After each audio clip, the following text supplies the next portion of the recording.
Hello, it is Ryan, and I was on a flight the other day playing one of my favorite social spin slot games on ChumbaCasino.com. I looked over at the person sitting next to me, and you know what they were doing? They were also playing Chumba Casino. Coincidence? I think not. Everybody's loving having fun with it. Chumba Casino is home to hundreds of casino-style games that you can play for free anytime, anywhere, even at 30,000 feet. So sign up now at ChumbaCasino.com to claim your free welcome bonus. That's ChumbaCasino.com and live the Chumba life. No purchase necessary. VGW. Void where prohibited by law. See terms and conditions. 18+. So I was a senior in high school. I was working in our school store, and one of my teachers said, "Hey, do you want to go with me?" He didn't tell me where. He just said, "Do you want to go with me?" I'm a senior. Yeah, I'll skip school with my teacher. About 15 minutes later, we end up at the Kalamazoo juvenile home in the basement there over on Westnedge. And about 3 minutes after that, Derek Jeter walks in. No press, no cameras. I don't even think he had like a PR. I'm sure he probably had a PR person with him or something like that. Did a speech about, got to ask him about a question about what he wanted to do next and all that stuff. As he was walking out, he was signing autographs. And I was like, I'm 17 years old trying to go to college. Well, I was going to college, going to play football. This dude, he wants my autograph. I don't want his autograph. Anyway, I cut that out, right as he was getting into his limo. I was like, you know what? I really do want his autograph. So I got this piece of paper, and I was handing him, like leaning over, handing him this piece of paper for him to sign as he was getting into his limo. And so I was sitting in his limo for, the 3 seconds or 4 seconds that it took to sign the piece of paper to me, which I had, up until this point. That was 2005, something like that. So I was sitting in Derek Jeter's limo for a little bit. I didn't get a basket, though. I didn't get a basket from him, but I did get to sit in his limo for a little bit.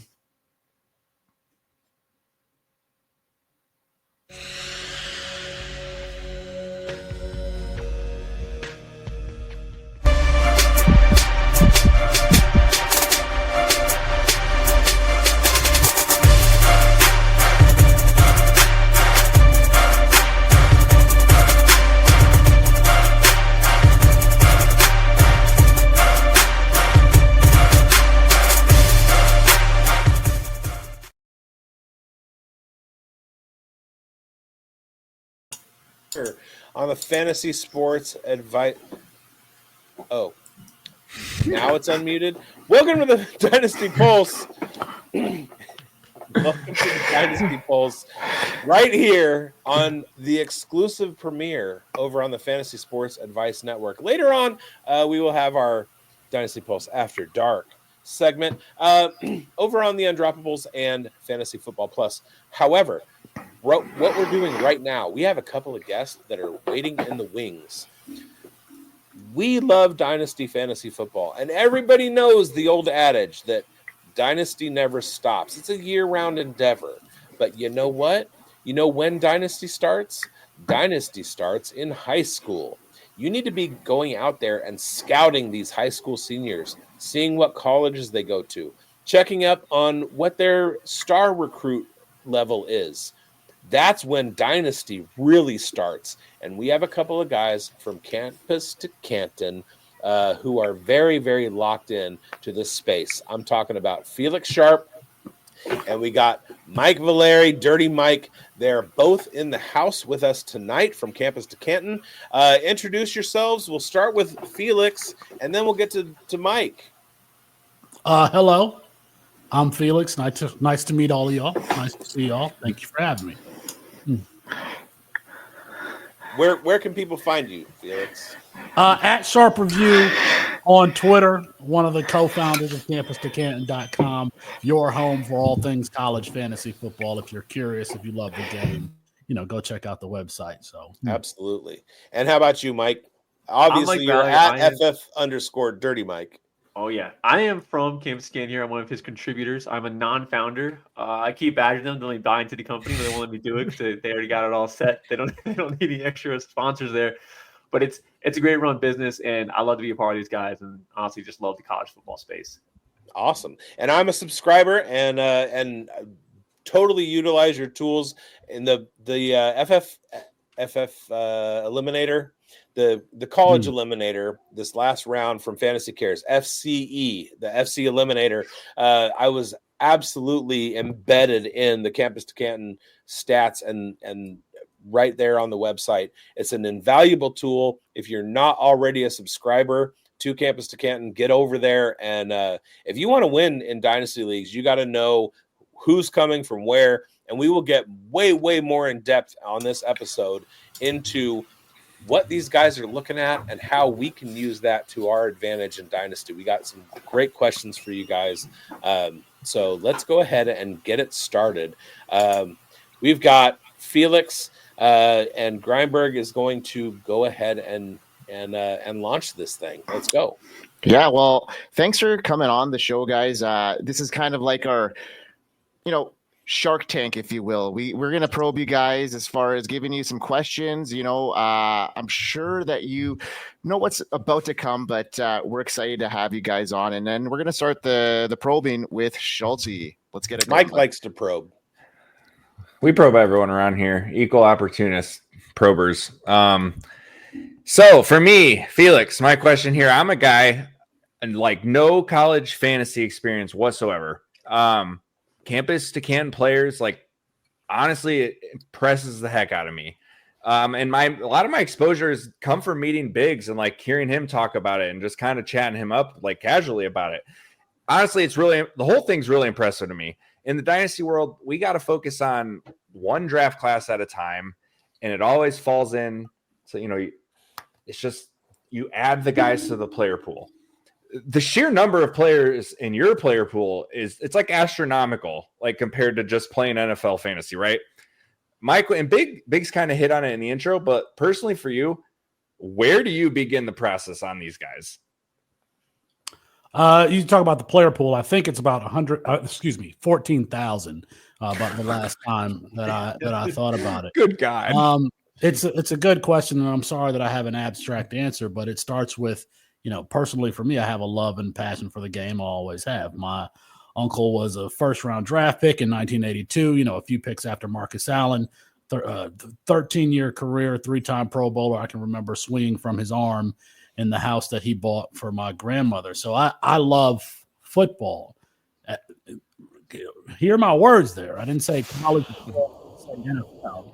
I've actually loved and have a passion for the game. So that leads to curiosity about the game, whether it be, why certain plays work, why certain players are successful, how to run better. Well, when I was, playing the game, how to run better routes, how to get better at the game. When I was coming up, played in college, played at Valley State University with guys like Brandon Carr and Dan Scuda, Cam Bradfield, who played for the Jaguars for a little bit.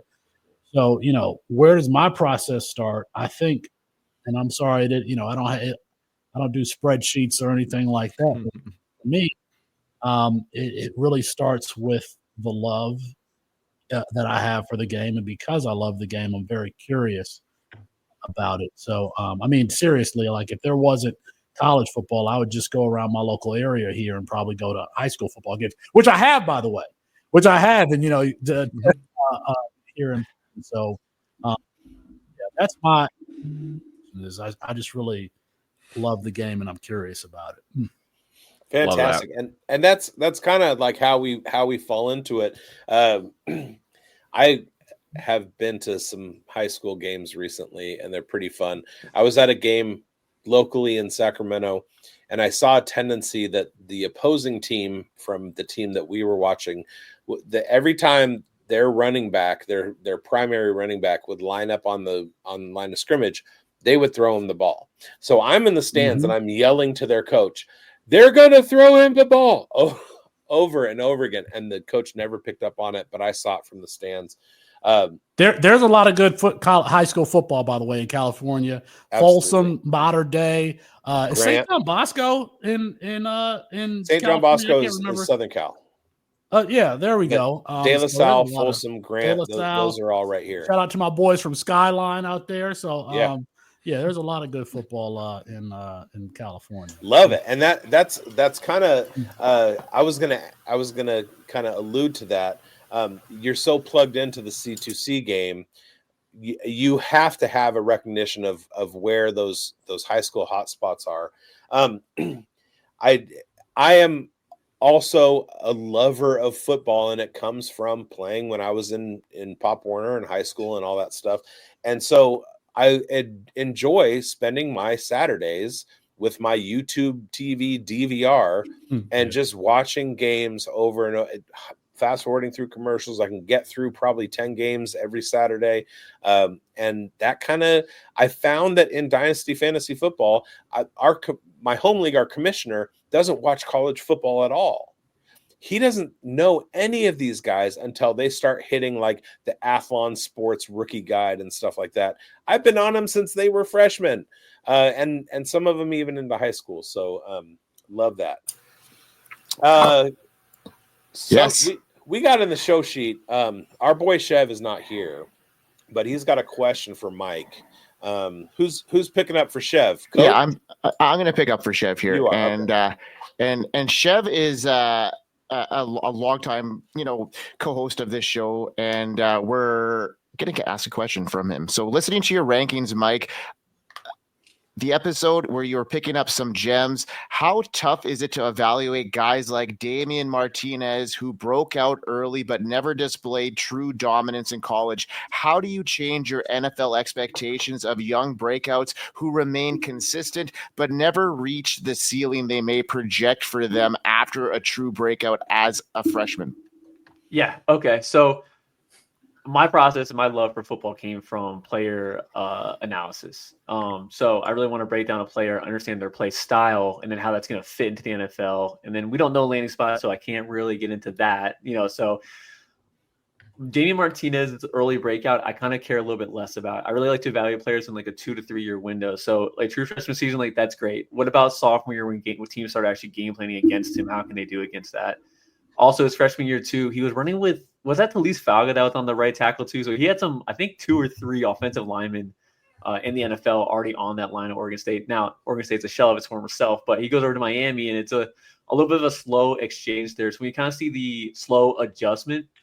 I don't think it was a game speed thing. I think it was a offensive structure type of adjustment there. So he needs to run a certain scheme, and that was kind of, a little red flag. It's not like, he's terrible. It's just saying that he fits a certain system more than he is an all-around talent. So if we expand on that too, then you kind of like understand more about running style. You go into like the more the micros into his game. So as a pass catcher, like he just checks the box. I don't really get too much into pass catching. For me, that nowadays that's just a check in the box, unless you're a special talent, talking about like the Austin Eckler, Jahmyr Gibbs level of pass catchers. But so as a runner, like, yeah, I think it's a great early down banger. And with those guys, it's just like, if they're not getting touchdowns, they're not getting you fantasy value, and I can't project that. So that makes it tough. But also, if I'm thinking that his talent's not a special one, he's more of a dime a dozen, he's probably not a first, second round pick. Like teams aren't going to blow that on him. So to me, third round's like the ceiling. And even so, it's I feel like that type of prototype player, you see more fourth, fifth, they're back around guys where the starter goes down, they have a nice cheap replacement that's good enough to get the job done. Once that first contract's up, then it's like, we'll see how productive he was for those 4 years. If not, we'll see you later. Sign someone else for $1 million. Get a Raheem Mostert. I think Mike makes an astute observation about the differences in the offense at Oregon State versus Miami. At Miami, playing with Cam Ward, you're playing in a spread offense. You're getting shotgun handoffs. At Oregon State, he's lining up the quarterback's lining up under center. He's going downhill immediately. Like it's a totally different mentality. And for a 235-pound back, you want those guys running downhill immediately. So, that probably had something to do with why he was not as effective at Miami. However, I went to the game against Louisville right here right in my backyard, and he ran all over us in that game. We couldn't tackle him. So you saw some flashes even this year for Damian Martinez, who, by the way, Austin Nace and Colin Decker love Damian Martinez so much coming into – how about this, y'all? There were 2 lower-rated players who Austin and Colin liked, our colleagues there at the company. It was Damian Martinez was one. We interviewed him. Ashton Genty was the other. 3-star coming out of Italy, before playing in Texas. So there's a third that our team highlighted. That was Quinshon Judkins, also a 3-star. Then I forgot about Matt. I like Quinshon, who was a 3-star, who Alabama didn't recruit. Nick Saban said it was one of the worst mistakes he's made is not recruiting Quinshon. What about Lan Larison? He was a 0-star recruit because he was a quarter. Sorry. And don't worry, Mike. I didn't miss the $2 million Raheem Mostert Raiders shade. Sorry. Go ahead, Coach. Your floor.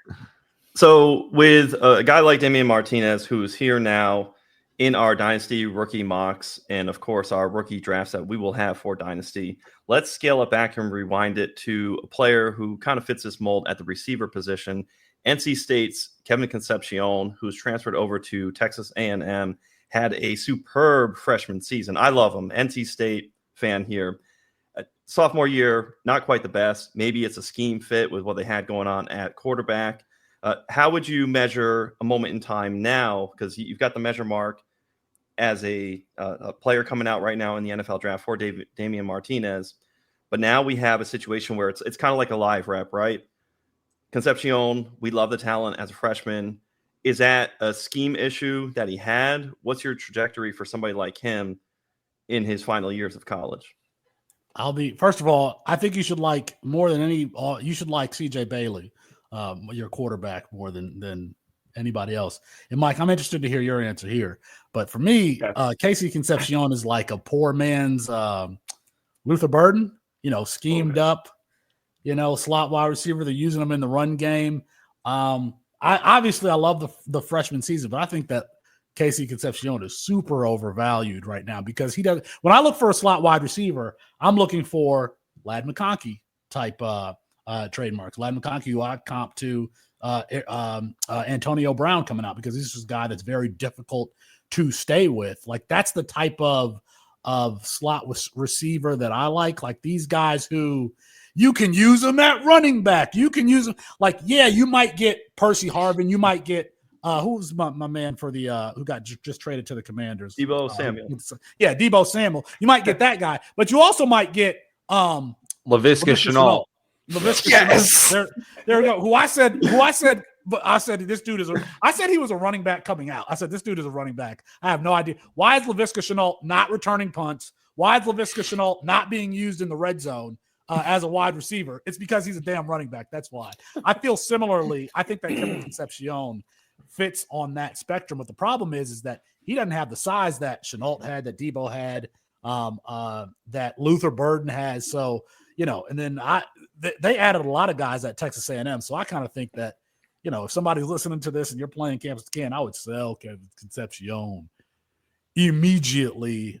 But my friend and mentor, Matt Waldman, he likes him. I don't like him, but Matt does. I want to expand on everything Felix said too. Actually, I think the Gadsby stuff really cute as a true freshman. I want to see a little bit more specific skill set stuff going closer to the NFL. There's like a difference between being versatile and being like positionless. Like Savion Williams going to the NFL right now, he's positionless. He couldn't pick up how to play wide receiver. They moved him to running back because he's just a superior athlete, and what they had back there wasn't cutting it. So they're trying to, as a good coach should, was analyzing his resources and like positioning up his resources to be like the best value can get out of them. What they're doing with Adam Randall right now at Clemson, by the way. But, yeah, that's another going right there. Maybe Terry Bussey, we'll see what he does. Michael Terry too, coming in as true freshman. Tons of guys like that in college, and that's just good coaching, putting your best athletes in good positions to succeed. With KC though, we saw year 2 is just that there was no step in development. So all the Gadsby schemed up stuff, it wasn't like because he's that good. It's because they had no one else on that roster to really, to really give the ball to. So I want to see more like specific development in his stuff. And obviously year 2, we saw none of that. Now we take away the scheme, new coaches. We'll see how Texas A&M uses him. But just the way Felix talked about Ladd McConkey, when it comes to slot wide receivers, which is what he's looking like his development path is going towards, I want footwork. I want Zay Flowers. There's not a lot of man-to-man stuff. You're in the slot. You have free releases. So I don't really care too much about all that. I want to see them to be able to analyze the zone and find that soft spot fast as possible and get into that soft spot of the zone. It's all about quickness for the slot. So are there any players who have come up to this draft class where you see their development being stunted that maybe the analysts right now are really on? That the analysts are on, though. Yeah. That analysts are on? That they might be on too much. Are that you trying to hold- lead him because he's Luther Burden? Are you trying to lead him to talk about Luther But Burden? he mentioned Luther Burden, so I just got My disdain for Luther Burden and Quinn Ewers has been well Disdain. documented. So it's not disdain. It's just that No, it's just that No, like be a wide receiver. Like play Right. wide receiver. Do wide receiver things. Yep. I don't need running. Like if you're going to be a gadgety player, then it's your fantasy value is wholly dependent on whether your offensive coordinator uses you that way. So that's kind Right. of who I was thinking of. A player who was stunted absolutely was Donovan Edwards coming out of West Bloomfield High School. A guy who was more athletes, a slash player, wide receiver, running back, and then he goes to Michigan, and all they do is run their running backs through the A gap. Donovan Edwards, who's 6, I didn't watch the combine. I don't know what he measured in at or what he ran or anything like that, but he was a guy that if he went to the right system, a Mike Leach system coming out of high school going into college, he could have been 100 reception guy, but he went to Michigan. Jim Harbaugh is still taking the cue from Bo Schembechler, and it's seal here, seal here, and we run him up the alley. That's what they did with Andrew Luck. That's what they did with Andrew Luck at Stanford, was just run the running back. That one dude who everybody liked, who was so small, it was terrible. They just run him in the back of the line of scrimmage. They did the same thing with Donovan Edwards. So I can look at a list here where you're talking about players who were – say again?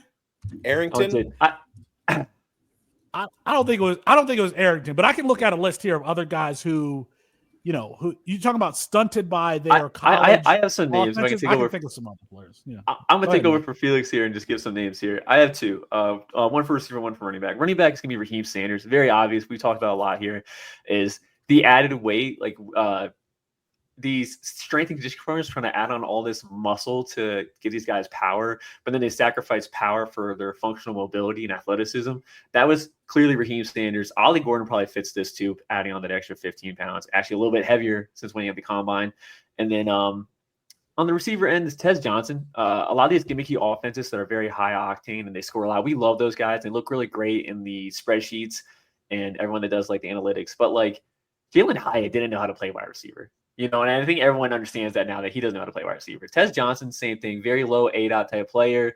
And like he looked really good running routes I can't even say running routes. He looked very athletic at the Senior Bowl, doing like the routes you wouldn't see it really on a game day. But there's players like this every single year. And I think Steve Smith said it last year really well on his podcast. I know he loves everybody but Jerry Jeudy. But Steve Smith said that colleges aren't developing route runners anymore. They're just kind of having guys fit their scheme. I thought that was so accurate, and I was really kind of like, yeah, he's really dead right. Now, just to give a positive example, just to get off the negative for stunted, Brashard Smith from Miami was a yak wide receiver. Oh, Chev. Oh, yeah. Get bricked up. Yes, sir. Yeah, yak wide receiver. If you pull up his 24/7 page, his athletic comp is Tyreek Hill is his athletic comp coming out of high school from 20% Sports. Now, they tried to scheme him stuff the way a lot of coaches do true freshmen, but he just never really developed as a route runner. Now, when he transferred to SMU, hats off to them. They put him in the running back role, and they had him succeed, and the yak stuff fully transitioned over. So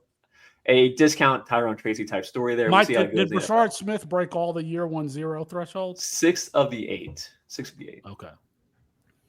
So you guys are just in my brain bringing up more questions than you're answering. Also, Sanders, who like I've been on for a long time because I'm a whore for Razorbacks, but he came in at 217, which was almost 20 pounds short of what he was listed as after he left Arkansas. So his agility showed out at the combine. And spoiler alert, he's part of my question. But I think we have Grindberg to go yet. Yeah, well, I got a question, and this is for Felix because I was really intrigued after you talked about TreVeyon Henderson on the Undrafted pod with Jax Falcone, my home dog. Let's talk about him because you talked about him not being able to handle a full workload. You were worried about his size, struggling in between the tackles. That was, of course, before the combine. He tested pretty well and his potential moving forward. I'm thinking he, for me, is in my top 3. I have him at 2 right now. I got him like right between him and Hampton. And I'm just wanting to get your insight from him, what you saw in his college years that made you, have so many question marks about him. Yeah. By the way, I should say, like, I do not watch the combine anymore. I used to, and it doesn't. I get pieces because I'm on Twitter. By the way, when Calvin Johnson ran a 4.37 in what 2008, 9, 10, somewhere around there, that was like blazing. Now you got all these guys running 4.41, 4.39. It's insane. As far as my concerns about TreVeyon Henderson, seeing him in college, he's a guy. Remember Ronald Jones coming out of USC? Ronald Jones coming out of USC, like it was like the Red Sea would part, and he was just faster than everybody, and he would run to the end zone. And I'm not saying I think TreVeyon Henderson is a better player than Ronald Jones was. I think that he's a better pass catcher, but he is a scat back. He's not like. I think of a 3-down guy, even in the passing NFL, is a guy that you can run between the tackles. You can play on 3rd down, on 3rd and 5, that they can do everything. You can put them in at the goal line and they can push it in. Jahmyr Gibbs is that type of player. You think Jahmyr Gibbs is 200 pounds as a freshman at Georgia Tech running over Jeremiah Owusu-Koramoah when they played Notre Dame. He ended up being a 2nd-round draft pick. So size isn't everything. Like, I see a player who's not overly physical, who's obviously explosive, who's not overly physical. Like the tools in his tool belt are that speed and explosion. It's not lowering the shoulder, running through tacklers, right? It's not stiff arming players. It's not physicality. It's the finesse stuff. So if you find like a guy like that, if they go to Miami, if they go to San Francisco, where you're running wide zone and you're just getting to the edge and that speed is like they could have success. But if you're going to play, what New England used to do with Belichick, what the Lions do, like running backs through the A gap and B gap, like I don't think that he would be very successful in there because arm tackles, when these linebackers are engaged and they reach out their one arm around them, they're going to be able to tackle it. Like there are other running backs in the NFL that you can't do that. You get him on screens. Let's see if he can develop as we didn't see him a lot, like actually line up in the slot like we saw from Jahmyr Gibbs at least at Georgia Tech under Jeff Collins. But I think that he potentially has that skill set. But my concerns, it's not even concerns. Like I think that TreVeyon Henderson is more like Theo Riddick than he is Jahmyr Gibbs. If he's closer to that side of the spectrum than the Gibbs side of the spectrum, Gibbs who can do everything. Listen, I bet you, I don't know what he did. I bet you that he actually blew up the combine. I'm not surprised by that, but he's still not a physical running back. And by the way, he used to fall down a lot running through the tackles. He would trip over his own feet for some reason. So I like physical running backs. A guy that I compare a lot of running backs to, if they have it, is Ramondre Stevenson. Because Oklahoma versus Texas Tech at the goal line, you see Ramondre Stevenson running through 300-pound defensive tackles. Go ahead and show me the clip of TreVeyon Henderson doing that. I'll wait from now until the end of time for you to show it to me. I like how you mentioned the spectrum. I'm on the spectrum. Speaking of the spectrum, Schultzy. Dude, those are a lot of really good points. And obviously draft capital and landing spot's going to be huge here, but I think those couple teams you did mention where you would like him, oh my God, if he did land there, like I think the dynasty community would be freaking out. Yeah, and I love the explosiveness from him. I do think you're right about some of the physicality stuff. And my thing is, we like to think that NFL coaching staffs and front offices are not stupid enough to draft a guy and square peg round hole him, but it happens all the time. So I hope it doesn't happen to him. What?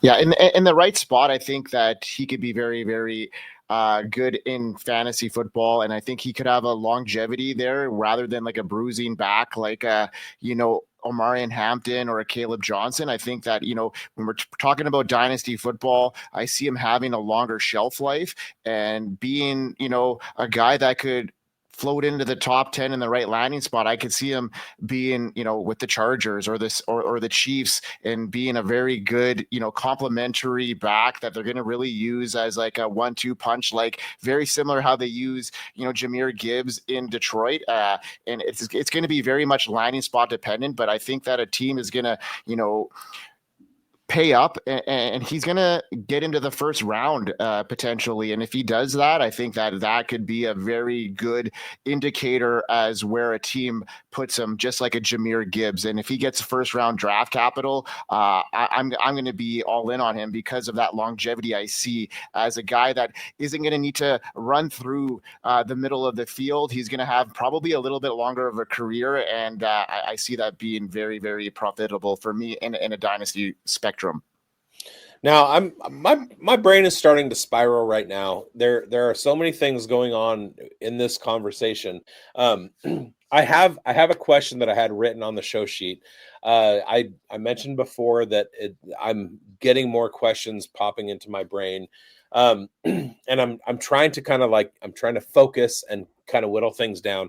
So apart from my question, which my show sheet question, which I'll get to, I have another question that's kind of come up. We have this tendency in Dynasty to not want to helmet scout.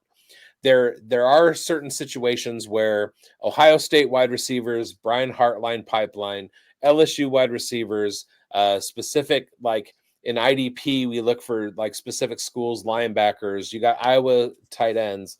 And you guys brought up earlier specific schemes at colleges and guys who are not used to their potential because of the scheme that they were recruited to. So this question is kind of for both of you, and answer this real quick, and then I'll get to the one that I had written.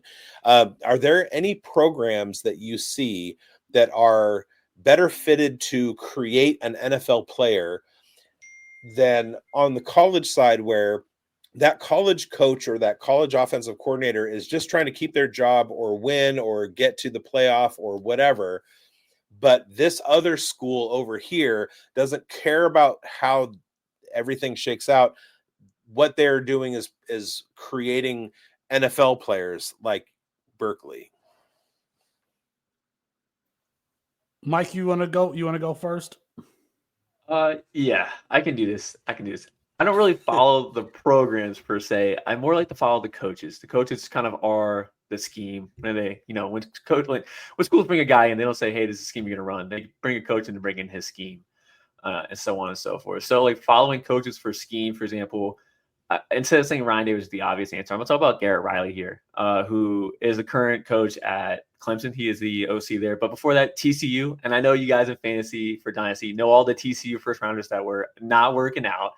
But it's still a history of developing these players that the NFL wants to see succeed. So, and like currently in the pipeline, for example, like Antonio Williams, who I think is a very underrated player, but two other freshmen that had a really good season, like Bryant Westco and TJ Moore, which we not stop saying their praises in here.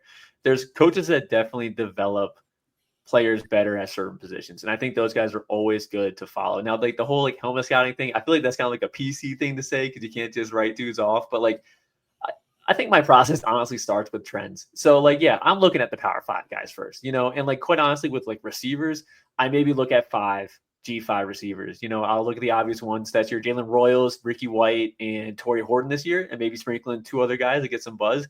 But I'm really not wasting time with guys like that. And like the reason behind that goes is like there's like tiers within like Power 5 and tiers within G5. So if a guy is ripping off 1,000-yard season, but he's the bottom tier of the G5, then he's playing against guys that aren't even practice squatters in the NFL. Where if I have a guy getting 800 yards in the SEC, like great, he's going up against future like round one corners. Like he's getting, it's iron sharpens iron.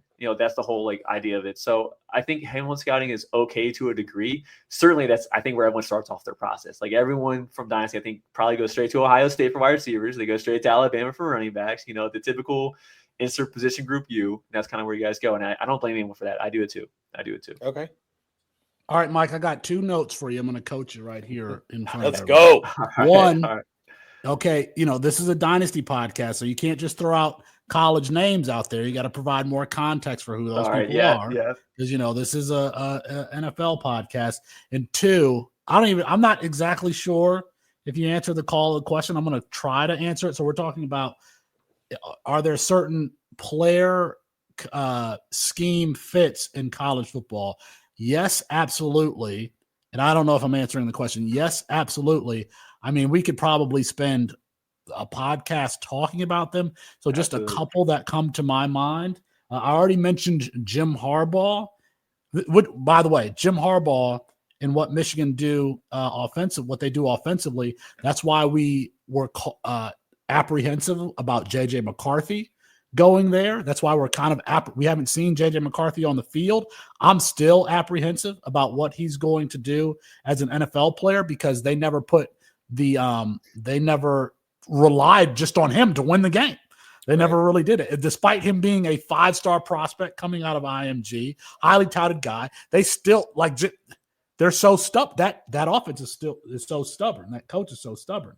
This is not an NFL fantasy relevant program, but it is NFL relevant. NFL fans will remember Bill O'Brien for the Houston Texans yelling at Tom Brady for the New England Patriots.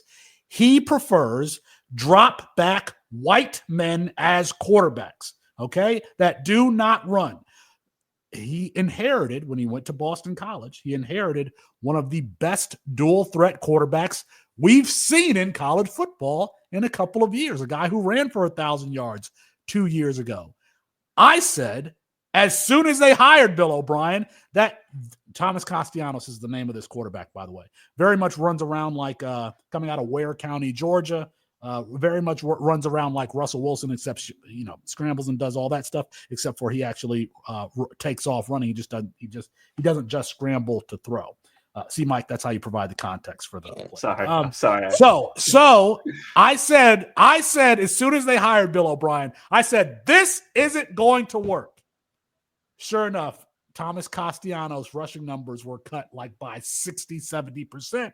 He transfers out of this program after 1 year with Bill O'Brien, and now he's in Florida State with a coach who actually schemes to what he likes to do. Everybody, one more example here, and I don't know, I'm sticking at the quarterback position. Lincoln Riley, he likes playmakers. Kyler Murray, playmaker, runs around. Baker Mayfield, he wouldn't run around as much as Kyler Murray did, but still, a dual threat guy. Caleb Williams, that's the mold of quarterback that he likes. So just because this very vanilla Miller Moss had a great bowl game 2 years ago against a Louisville team that had nobody on its defense starting, Miller Moss ends up getting the starting job.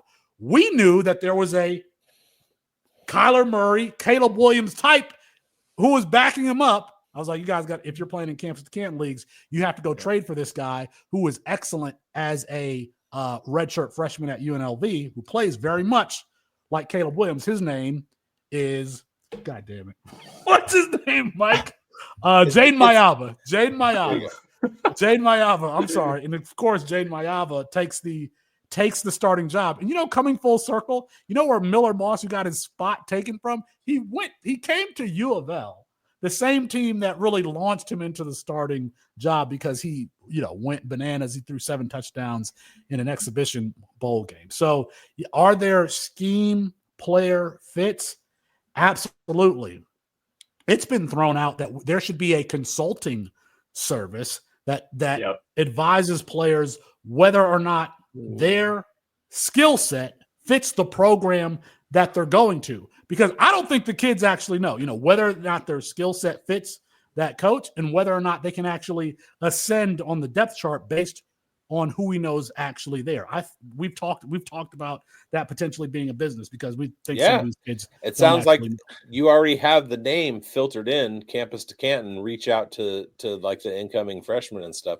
And I will say, I am a white guy who loves white quarterbacks who are pocket passers, but I want them to have rushing upside like Jackson Dart, my QB1 of the year.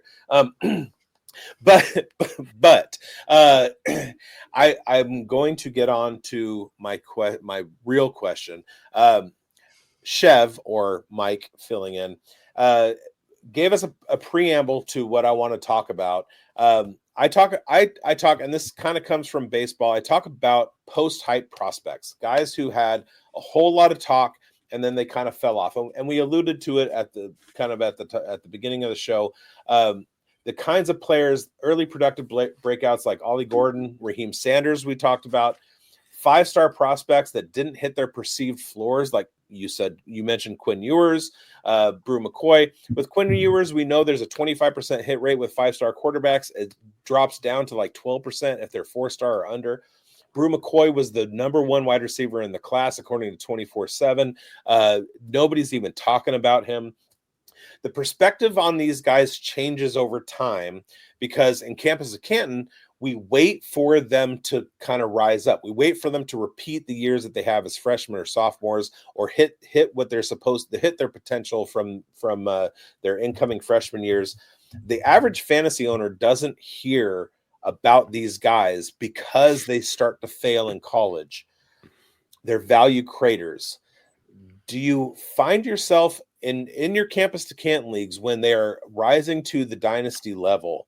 Do you hold on too hard to people because you know that there's that potential there, or do you just wash your hands of them because you've seen like kind of over their sophomore or their junior and senior years, they didn't hit it again, and then maybe they go back for a 5th year and you're like, oh God, now they're out of the rookie, like the best profile for a rookie coming into the draft.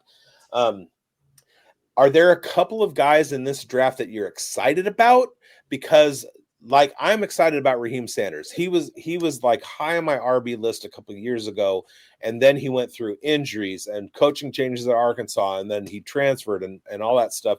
He, from his freshman and sophomore year, he could have been a 3-year guy, but he got hurt. Are there guys that you know are going to hit, but they're not being talked about? Post-hype prospects from both of you. We'll start with Mike. Okay. All right. As soon as I start seeing the red flags, I want to wash my hands of it. I am not a very big bounce back believer, and I think Devy college fantasy has a reputation that I don't think I blame people for believing in. One time I tweeted out, "Does anyone know what Devy means?" And I was like, jokes are welcome. And everyone in the comments were just like, "Take locks," And I was kind of like, "Yeah, they're right. Everyone gets take locky. They just want to hold on to their priors and just hope for the bounce back, and they're looking for any sign of life." I'm really anti bounce back. With Raheim Sanders, though, I kind of understand that one because the way Felix talks about Ramondre Stevenson, Ramondre was like 235, I think, playing college, and then once he went to the combine, he came down to 225. Talked about functional mobility earlier.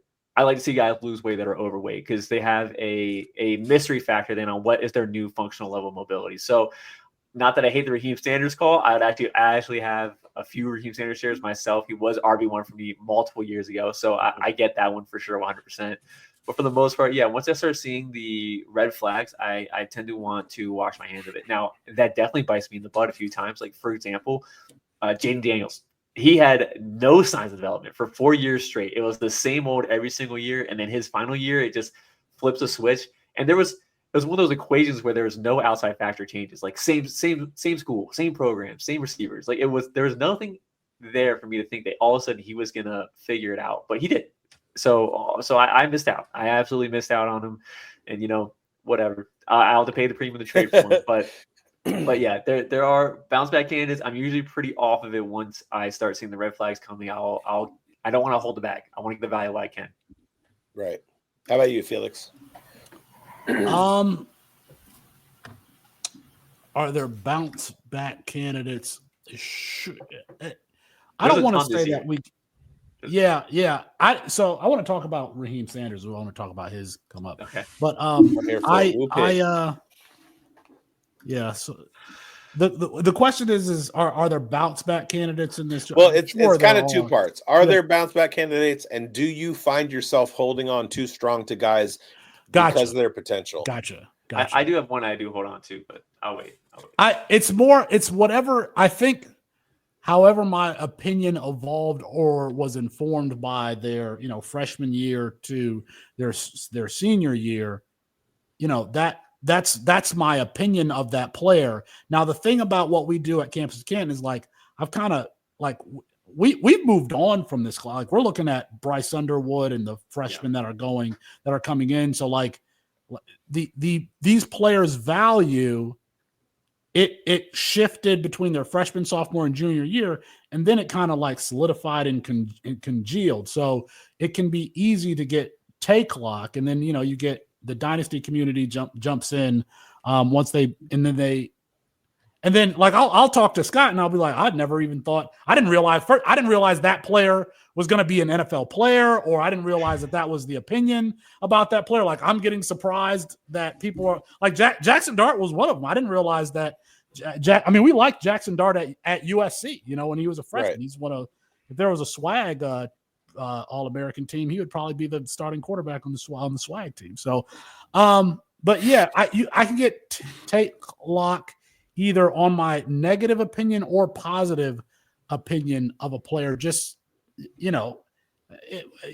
the same thing that what the dynasty community does. We just watch that quote unquote film between year 1 and year 3 or 4, not just in January or February of when they declare. I do want to talk about Raheim Sanders just a little bit because, the comp for him coming in was potentially David Johnson because he was a wide receiver coming in and he switched to running back and obviously had that good freshman year. And then they had him go to play to 240. I don't know if he did that on his own or whatever, but he went to play at 230, 245, and then just looked super sluggish. His second year there at Arkansas, before transferring to South Carolina. If he's gotten down to 217 now, that does feel like Ramondre. First of all, I would have liked Ramondre at 240. I think it would have played, but I wasn't the fact that he weighed in at 220 because we know good and well at Oklahoma when he was getting suspended or whatever that he was not 220. He was playing at 240. So that is noteworthy to me. Intriguing. Somebody like Rocket Sanders got down to 217 because there's no way he was playing at 217 last year. That was a big boy. So they brought in Pittman. They had KJ Jefferson as their starting quarterback, and it was kind of like they changed the offensive scheming around, and it was more like we'll let KJ try and be a playmaker and let Raheim just kind of like be a bulldozer, and it kind of changed everything for him. And he kind of got wise, and so did KJ, and they both were like, we're out. And then you get Jalen Green that comes in. So it was a whole. There's been a whole fluctuation in Fayetteville, and but Mike, you said you had a guy. I did because you were asking about if there's any in this class. I'm still in on Isaiah Bond. I understand the production profile isn't there, but it's one of those players when you watch, you can see the route running. Like he is technically gifted and he actually understands everything like that. On top of having the requisite athleticism to go with it. Now, of course, you want to see the production profile. Like I want to see it too, especially for, I don't consider myself a film watcher, but I would also love to see some analytics too. I would like to see some analytics to back up my takes here.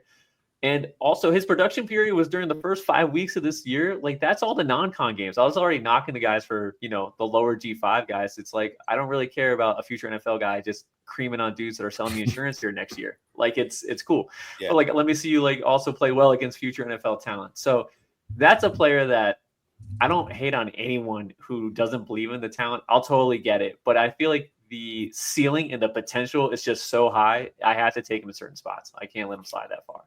We got grocery bagger, real estate, insurance salesman. All right, I'm gonna throw a name. I'm gonna throw a name out there. Freak list. This dude, I heard the name Tyreek Hill earlier. We saw Tyreek Hill have some junior college production, and then I want to say 1 year in Division I, and then he with not really anything on his resume, blow up. This dude is Tyreek Hill, like. Redux, Monterey Baldwin. He's in the draft, but nobody except me right now has said his name. What do you guys takes on Monterey Baldwin?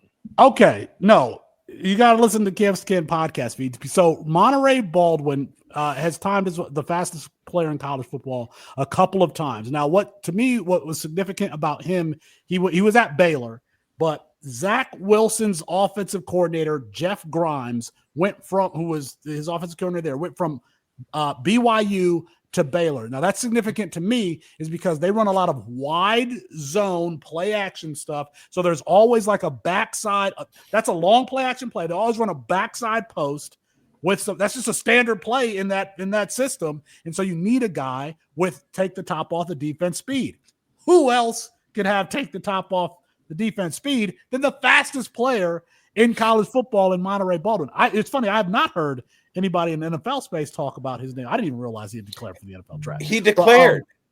But, yeah. But he's small. He's super explosive. He is a deep threat. If they had a legitimate quarterback at Baylor who could get him the ball, I thought he would have been a better a Tutu Atwell. Tutu Atwell was very good at U of L. Similar size, similar speed player, could get deep. I thought that Monterey Baldwin would have been that. I mean, he's been a shoot from deep. If you just Google my name in Monterey Baldwin, I have a lot of tweets like talking about him. So 23 plus miles an hour, and he squats 500 pounds. 46 tweets. It was 46 tweets altogether you had on him. All right, you got that fast. So Felix, Kyle Shanahan, Monterey Baldwin. Yes. No. Yes. That's a Do good what? one. Yes. Play Kyle ball boy Shanahan. on the sideline. He can run down the ball real fast to get the goal line ball ready to go. Yeah. All right. Sorry, we got a question from Schultzy. I think no, it's Coach now. Coach is next. All right, so I'm really excited. It's cool. I'm a new member of Campus to Canton. I'm excited to get into the Discord. Like during this show. Ben, right now I just clicked it, and I overdrafted on my bank account. While we were Doesn't talking. matter. We're here. But it's funny. I'm really excited for the best ball game to come back. What was it, August last year? Maybe it'll come back a little bit earlier this time around, maybe July. I'll be very excited to tap in to all of you for your knowledge. One guy, though, for early best ball from a player last year, I have Woody Marks in 53 drafts on Underdog. I have 41.5% exposure. Now, a deep cut prospect like Woody Marks from USC, he has the reception totals. All right, I'll start with Felix, then we go to Mike. Last 3 years, 46 catches, 24, played just 9 games, and 47. This is really good in PPR leagues. Granted, the format on Underdog is half-point PPR. So Woody Marks put together over 1,100 yards in 2024. Where do you see Woody Marks fitting in an NFL offense? What team would maximize his ceiling in the NFL? Archetype, who would be a player to pair him with? Because a lot of backfields are no longer just one guy toting the rock, a la Saquon Barkley. That is a good question. Let's just provide some context on Woody Marks. So he, as a freshman, was playing. I keep saying Mike Leach. Mike Leach is considered to be one of the kind of inventors of the modern spread system in college football. He was at Washington State and Texas Tech, and at the time he was at Mississippi State, where Woody Marks started his career. So if you look at Woody Marks's early statistical years, he had a lot of receptions, not a lot of rushing yards, because that's what Mike Leach's teams did with their running backs. He was a very productive pass catcher. He ended up getting into it with now deceased Mike Leach when he left. Mike Leach said some bad things about him. Woody Marks said some bad things about Mike Leach. And anyway, he goes to USC and he shows that he's way more well-rounded than how he was used at Mississippi State. So we talked about, system and scheme and player and all that type of stuff earlier. Man, I think that this is a guy who could really did he have 1 or 2 years at USC? I can't remember, but just one. And then you saw what he did production wise. I think he's super well rounded. I don't know that we know what his ceiling or potential is, because we only saw that 1 year. We know he can catch the ball. You know, we know that he can be used as a primary. By the way, Woody Marks was the starter there, but they definitely had a freshman who is good enough to start. So he held him off. So I it's hard for me to answer that question. Like, I think that well-rounded running backs could be used, you know, for any team. And if they get, if there are injuries in front of them and they, you know, they can get the opportunity, they can take advantage of it. I would definitely say that Woody Marks is one of those players that could take advantage of it. Now, you might see him go on day 3 in the 4th or 5th round, but I would still be picking him up, just like you wanted to pick up, you know, Aaron Jones coming out of UTEP as a rookie. Like, I would say Woody Marks is probably in that range of a guy. Yeah, okay, he's going to go on day 3, but definitely pick him up. Can I steal a follow-up on that, Felix? Then we'll pivot over to you, Mike, on Woody Marks' archetype. So maybe with where Woody Marks ends up in the NFL, you may not necessarily speak to, but who would be a player who could emerge like Woody Marks that you like for next year's class? For next year's class? Maybe that people aren't on, right? People know about Nick Singleton, but casual. Well, I was, you know, for this year's class, I was going to say Bashil Tootin. I'm a big fan of Bashil Tootin. I'll get you a name for next year's class. I thought we were going to say this girl, but this year's class, you know, Bashil, I don't know what he weighed at, but Bashil Tootin looks like he's about 205 pounds or something like that, but he plays like he's 215, 220 pounds. So I like, you know, the feisty guys, like they kind of like, who was that? Philip Lindsay. He was a, you know, a little guy for the Broncos who could, you know, could carry the load there. I really like Bashil Tootin, but go to Mike and I'll give you a guy for next year's class. I got to remember. What you got, Mike? Okay, so we have great tools at our website that show like analytical comparisons, and it has, you know, our magic line that has like your averages for guys that go to the NFL. And if you look at Woody Marks's, which I don't have it pulled up, but I don't need to because I know he's going to be way below the line every single year he's ever performed. So like statistically, like he doesn't perform as well other guys make the NFL. Going to the USC. So I want to know how I'm going to phrase this. I care about player transfers. When I see a player transfer down in competition, I assume that's a game adjustment type of issue. So if you have a player that only has like 200 yards receiving the SEC and he transfers to, let's say, the Pac-12 for the Pac-12 class, and all of a sudden he's an 800-yard receiver. It's a very much weaker conference with lower level of competition, lower level of play. So usually it's kind of like, all right, this guy doesn't really adjust well to SEC defenses, but he'll play against these slim, smaller California guys and just do well over there. Stop it. I think Woody Marks is a fine running back, but I like struggle to see actual NFL traits from him as a runner. So like this last year was super great and I love it. But after seeing a guy be a starter and not gain a stronger foothold in the rotation at his school, then I assume that he probably just isn't good enough to do that, or the other talent's just as good enough to do that. And we've seen other talent come and go. Seth Davis, do you guys even know that name? Because I actually didn't. He split reps with him. Dylan from last year's class went to Washington. It's escaped me, but the Washington State, Dylan Johnson, thank you, who was I think a 7th round pick, and we've never heard from him. Out. We probably won't. We won't hear him. We won't hear from him ever. He was a dual threat. Like he could run, he could catch. He had Michael Penix throwing to him, and he could run, and he just completely washed out. Yeah, they're all super versatile when they come up. Hey, bigz, that was really good. Not mentioning Jalen McMillan. Keep going. So what about going from the Pac-12 to the ACC and leading the ACC in rushing like Javid Best is going to do next year? Is that like a thing? It is a subjective statement. Like if you look at like NCAA 25 and look at like the star rating on schools, maybe you could use that. But I think there's, like I said, if you transfer down, I don't care about you anymore. What about transferring up? So Cal goes to the ACC. Yes. Javid Best kills. All about. Love those guys. There still is like a high level competition. So the guys that do succeed doing that, I'm trying to think of examples because we've seen a lot of failures at wide receiver lately. But like there are some guys that do transfer up that they do just fine. Like and now you're saying that the ACC is better than the Pac-12 was? I think they're probably on par. Honestly, guys, they're probably on par. Yeah, I'll take that. I'll take that. Yes, sir. Yes, sir. Yeah. But you know, SEC on top. You know. So. Yeah, of course. All right, folks. I'm going to wrap this up for the first part of the Dynasty Pulse. Wait, we got a story. I do want a story from Felix. Felix is from the from Michigan. He's from the Detroit area. He's going to hit us with a story. Oh. All right. Thank you for that story, Felix. The only thing I have to ask you after that is, did you ever meet Drew Henson?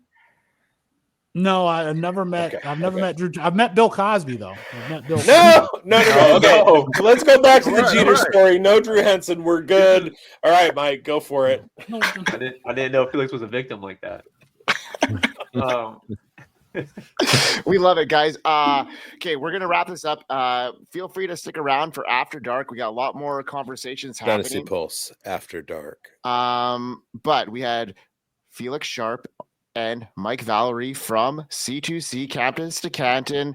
Appreciate you guys for tuning in and coming in and talking ball with us. Tell everybody what you're working on right now. We'll start with you, Felix.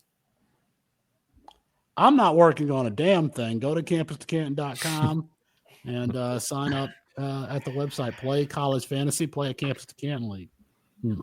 Love it. Mike? I am working on stuff for Felix. I'm working on the Devi guide that Campus Canton drops out here. I believe it's going to be 2 months out. We drop that every single year. It's a really great product. I actually do think we kind of knocked it out of the park. We have some great calls too, some deeper names, and we do elevate up that workout pretty well for us. I'm also working on my grades too. I got to finish them up. I've been like dragging my feet on it. I just got to do some small adjustments from the combine, but for the most part, I think those are my 2 projects I got going on. That's about it. Yeah, get your grades up, Mike. I'm not mad. I'm just disappointed. Also, you guys come out to Canton and play some wiffle ball with Chris Froton and Scott Fish at 2 a.m, and we'll have some fun. Yeah, I mean, you guys have really enlightened me today and gotten me on the train to maybe get into a couple more Campus to Canton leagues. I'm in 2 right now. I started 2 years ago, and it's just been something that I'm really trying to get myself a little bit more familiar with, getting myself into the Devi game. And you guys are the pioneers, and it's something that I think needs to grow more.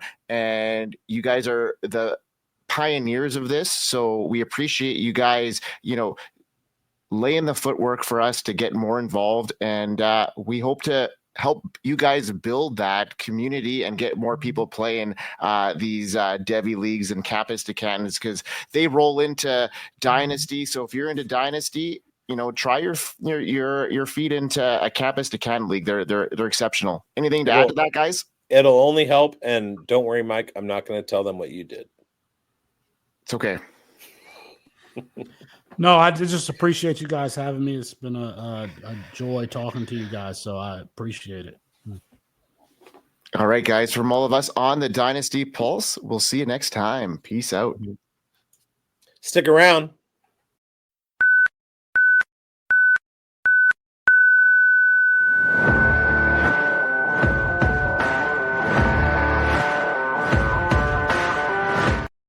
It is Ryan Seacrest here. There was a recent social media trend which consisted of flying on a plane with no music, no movies, no entertainment. But a better trend would be going to ChumbaCasino.com. It's like having a mini social casino in your pocket. Chumba Casino has over 100 online casino-style games, all absolutely free. It's the most fun you can have online and on a plane. So grab your free welcome bonus now at ChumbaCasino.com. Sponsored by Chumba Casino. No purchase necessary. VGW Group. Void where prohibited by law. 21 plus. Terms and conditions apply.